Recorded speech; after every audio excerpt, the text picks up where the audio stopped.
Bahkan, dan ini menarik para pemirsa, bahwa tidak hanya orang yang sakit, orang musafir, orang tua, orang yang sakitnya sudah tidak bisa.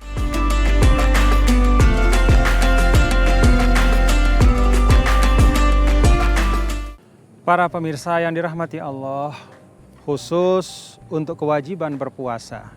Dalam ayat 185 yang tadi kita baca bersama, di situ eksplisit Allah Subhanahu wa taala menyebutkan beberapa keadaan yang mendapatkan keringanan untuk tidak berpuasa. Yang pertama, orang yang sakit.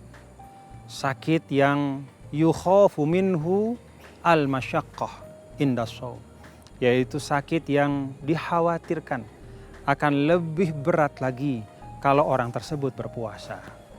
Yang kedua adalah orang yang berada dalam perjalanan, tetapi perjalanan yang dibolehkan di dalamnya untuk tidak berpuasa adalah perjalanan yang memang dibolehkan oleh syariat.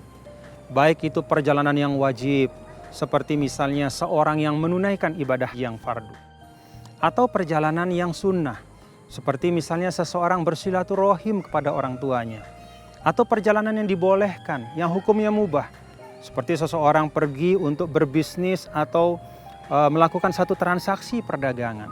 Maka orang yang melakukan perjalanan yang dibolehkan oleh syariat, tidak ada di dalamnya melaksanakan satu bentuk kemaksiatan atau perbuatan yang dilarang, orang yang melaksanakannya dibolehkan untuk tidak melaksanakan ibadah puasa pada bulan suci Ramadan. Tetapi orang yang musafir dan sebelumnya juga orang yang sakit itu harus mengganti hari yang mereka tidak puasa pada bulan-bulan di luar bulan suci Ramadan. Demikian pun bagi orang tua yang kalau dia berpuasa sangat berat untuk fisiknya, atau orang yang sakit dan sakitnya sudah tidak bisa diharapkan sembuh, maka untuk dua kelompok ini syariat Islam juga memberikan keringanan. Boleh tidak puasa dan juga tidak diganti di hari yang lain. Mereka hanya harus membayar fidyah. Wa 'alal ladzina yutiqunahu fidyatun ta'amu miskin. Memberikan untuk setiap hari yang mereka tinggalkan, memberikan makanan untuk orang miskin. Makanan yang wajar. Kalau misalnya di suatu daerah makanan pokoknya adalah beras, ya hitungannya adalah seperti itu. Kalau di tempat lain misalnya roti atau gandum, juga harus menggunakan hitungan gandum. Nilainya haruslah nilai yang wajar untuk makanan yang sehat, yang baik. Itu bagian dari keringanan yang diberikan oleh Allah Subhanahu wa taala. Lebih dari itu bahkan, dan ini menarik para pemirsa, bahwa tidak hanya orang yang sakit, orang musafir, orang tua, orang yang sakitnya sudah tidak bisa diharapkan sembuh, bahkan orang yang hamil dan menyusui pun itu diperhatikan oleh syariat. Ketika seorang wanita tengah menyusui atau dia tengah hamil, lalu dia khawatir dirinya akan mudarat kalau berpuasa, maka dibolehkan oleh syariat untuk dia tidak berpuasa dengan syarat dia mengganti di hari lain di luar bulan suci Ramadan. Kalau seorang yang sedang menyusui atau hamil itu, dia mengkhawatirkan bukan dirinya, mengkhawatirkan janinnya bagi yang hamil, mengkhawatirkan bayinya bagi yang sedang menyusui, maka dalam keadaan itu dia juga dibolehkan untuk tidak berpuasa. Dengan syarat dia mengganti di hari yang lain dan juga mengeluarkan fidyah, memberi makan seorang yang miskin, memberi makan orang yang membutuhkan, ya, satu porsi untuk setiap hari. Para pemirsa yang dirahmati Allah Subhanahu wa taala, perempuan yang haid dan yang sedang nifas pun ya, dibolehkan. Dan bahkan untuk yang haid dan nifas, kalaupun mereka berpuasa, puasanya itu tidak dihitung, ya, sehingga mereka tetap harus mengulang dan membayar puasa itu pada hari-hari di luar bulan suci Ramadan. Dari rukhsah atau keringanan ini para pemirsa, tergambar bagaimana Islam memanusiakan manusia. Tidak pernah ada taklif ma la yutaq, membebani di atas kemampuan, itu tidak ada. Selalu keadaan demi keadaan manusia yang berbeda-beda itu menjadi pertimbangan syariat. Itu yang disebut oleh para ulama sebagai min mahasinil Islam, salah satu dari keindahan Islam. Karena itu para pemirsa, ketika kita tengah melaksanakan ibadah puasa, penting bagi kita untuk berupaya dengan segala cara berusaha menghadirkan keindahan Islam dalam keseharian kita. Kalau kita sedang berinteraksi, keluar dari rumah pada masa puasa, lalu kita melihat ada saudara kita yang tidak berpuasa, jangan cepat-cepat kita menyalahkan. Jangan cepat-cepat apalagi kita umpat, kita hujat. Siapa tahu dia sedang musafir, siapa tahu dia sedang sakit. Atau bisa jadi dia adalah saudara kita non-muslim.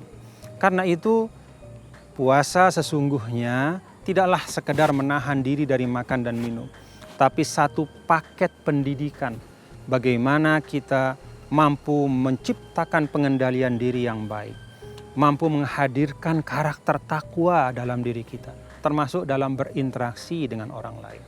Karena itu para pemirsa yang dirahmati Allah Subhanahu wa Ta'ala, kalau kita mampu membangun sikap apresiatif ini, saling menghargai satu sama lain, menjaga kehormatan satu sama lain, maka semua akan terhormat. Tapi kalau kita saling menghinakan, maka tidak ada seorang pun yang akan terhormat. Dalam pelajaran yang Rasulullah Shallallahu Alaihi Wasallam berikan kepada kita melalui sirahnya, sirah yang panjang 23 tahun, kita bisa melihat bagaimana tasamuh, bagaimana kelapangan hati Rasul terhadap orang yang berbeda dengan beliau, terhadap orang-orang yang bahkan berbeda agama. Bagaimana Rasulullah Sallallahu Alaihi Wasallam ketika ada seorang pemuda Yahudi yang biasanya datang ke rumah Rasul untuk mengerjakan beberapa hal, katakanlah membantu di rumah Nabi, tiba-tiba sakit, Nabi datang menjenguk. Ketika ada Rasulullah Sallallahu Alaihi Wasallam mendapatkan rezeki yang lebih, beliau memerintahkan istrinya untuk membagi kepada para tetangga, bahkan kepada non-muslim. Dan sebaliknya, ketika ada seorang non-muslim majusi yang menghadiahkan makanan, diterima pula dengan baik oleh Rasulullah Shallallahu Alaihi Wasallam. Ini patut menjadi renungan kita bahwa di dalam menciptakan akhlak yang baik, akhlak al-muttaqin yang merupakan buah dari ibadah puasa, tidak cukup hanya untuk individu kita. Bukan hanya sekedar menjadi orang yang baik secara individu, tetapi juga kita harus menjadi seorang yang muttaqin dalam konteks sosial bermasyarakat. Itulah yang Rasulullah Shallallahu Alaihi Wasallam sampaikan, bahwa seorang muslim yang baik adalah salimal muslimun min lisanihi wa yadihi. Orang lain itu tidak terganggu oleh lidahnya dan tangannya. Muslim yang baik adalah ya'manu jaruhu bawa'iqahu. Tetangganya nggak susah sama dia, nggak takut sama omongan yang buruk-buruk. Tetangganya nggak khawatir dipergunjingkan, digibahkan. Dia selalu memberikan kedamaian untuk semua. Itulah hakikat dari seorang yang bertakwa.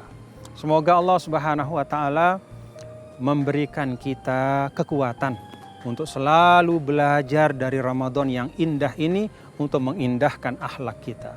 Tidak hanya untuk individu, tapi juga menghadirkan kemanfaatan untuk semua. Terima kasih. Mohon maaf. Wallahul muwaffiq wal hadi ila sabilir rasyad. Assalamualaikum warahmatullahi wabarakatuh.